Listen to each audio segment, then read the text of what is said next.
अस्सलाम वालेकुम। Acid catalysed nucleophilic addition reactions of aldehydes and ketones, इसका आज हम फर्स्ट रिएक्शन पढ़ने जा रहे हैं और उसका नाम है पॉलीमराइजेशन रिएक्शन।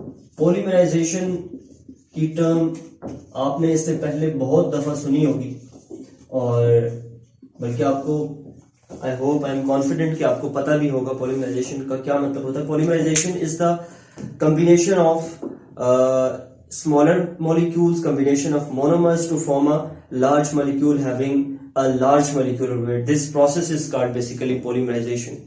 तो क्या हमारे पास जो कार्बोनाइल कंपाउंड्स होते हैं यानी कि एल्डिहाइड्स हो गए, कीटोन्स हो गए, ठीक है जी, तो क्या वो भी पॉलीमराइजेशन रिएक्शन शो करते हैं? जी हाँ, बिल्कुल शो करते हैं। ठीक है, और आज हम एल्डिहाइड्स का ही एक पॉलीमराइजेशन रिएक्शन है। ठीक है, बेसिकली इस वीडियो को मैं बाकी जो रिमेनिंग टॉपिक्स है उनके साथ मर्ज करना चाह रहा था, लेकिन एक टेक्निकल चीज थी इसके अंदर, मतलब कि स्टूडेंट्स को समझ नहीं आती थी कि कैसे ये रिंग स्ट्रक्चर बनी हुई है। तो मैं इंशाल्लाह एक टेक्निकल मेथड आपको बताने जा रहा हूँ और हमेशा तक आपको ये टेक्निक याद रहेगी। तो चले स्टार्ट करते हैं। हमारे पास सपोज फॉर्मेल्डिहाइड है, HC डबल बॉन्ड O और H, दिस इज फॉर्मेल्डिहाइड, और 3 फॉर्मेल्डिहाइड के मॉलिक्यूल्स आपने लेने, और चूंकि ये एसिड कैटलाइज्ड रिएक्शन है तो आपने डाइल्यूट सल्फ्यूरिक एसिड यहां पर लेना है।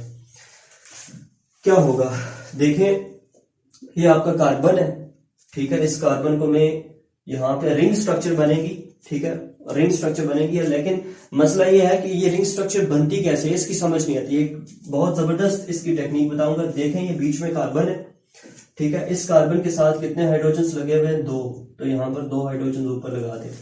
ठीक है, अब इस कार्बन के साथ एक ऑक्सीजन भी लगा हुआ है, तो इस ऑक्सीजन को मैं इस तरफ लिख देता हूं, ठीक है।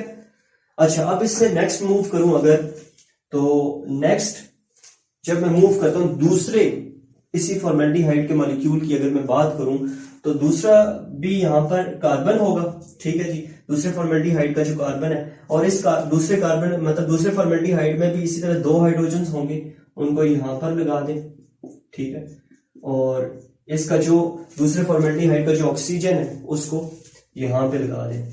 ठीक हो गया जी, 2 फॉर्मेल्डिहाइड मॉलिक्यूल्स हमने ऐसे एडजस्ट कर लिए।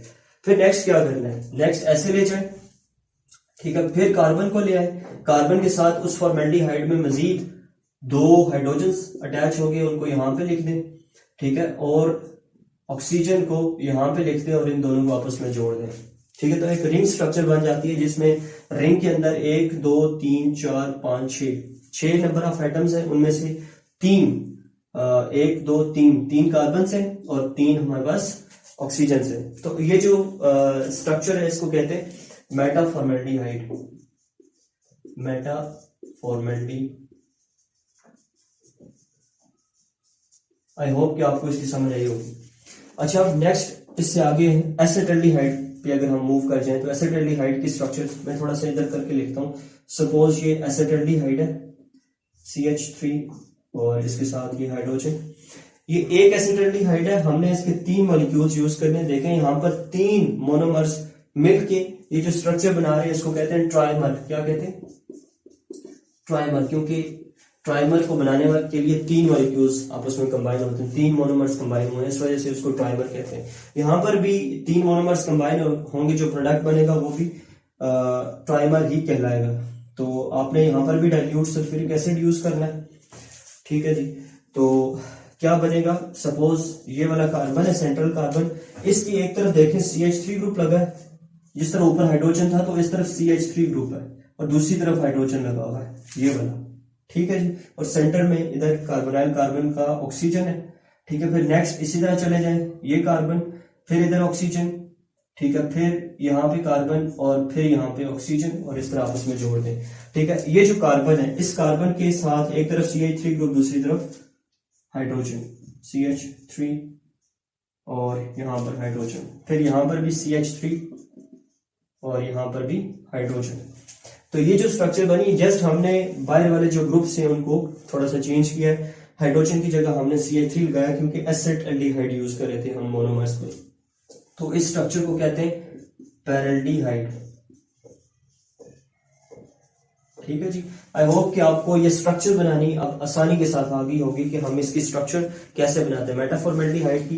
वैसे अगर आप याद करें तो आपको शायद ये पेपर के अंदर भूल भी जाए, ठीक है, लेकिन अगर आप इस टेक्निक को फॉलो करेंगे, कार्बन है, कार्बन के साथ जो जो ग्रुप्स लगे हैं उनको लगाओ और ऑक्सीजन को जोड़ो, फिर कार्बन है उसके साथ जो ग्रुप्स लगे ऑक्सीजन को जोड़ो, तो इस तरह आप आसानी के साथ कर लेंगे। तो ये था पॉलीमराइजेशन रिएक्शन। और ये जो मेटाफॉर्मेल्डिहाइड और उसके बाद पैराफॉर्मेल्डिहाइड हैं, ये बेसिकली इनको कहते हैं सिडेटिव्स। सिडेटिव्स क्या होते हैं? सिडेटिव्स ये जो हम स्लीपिंग पिल्स यूज करते हैं, ठीक है, फॉर स्लीपिंग पर्पस, उनको बोलते हैं। तो बेसिकली ये एज अ सिडेटिव यूज होते हैं। मेटाफॉर्मेल्डिहाइड देखें या फिर पैराफॉर्मेल्डिहाइड की बात करें, ये एज अ सिडेटिव या स्लीपिंग पिल्स के तौर पे यूज होते हैं। Thank you.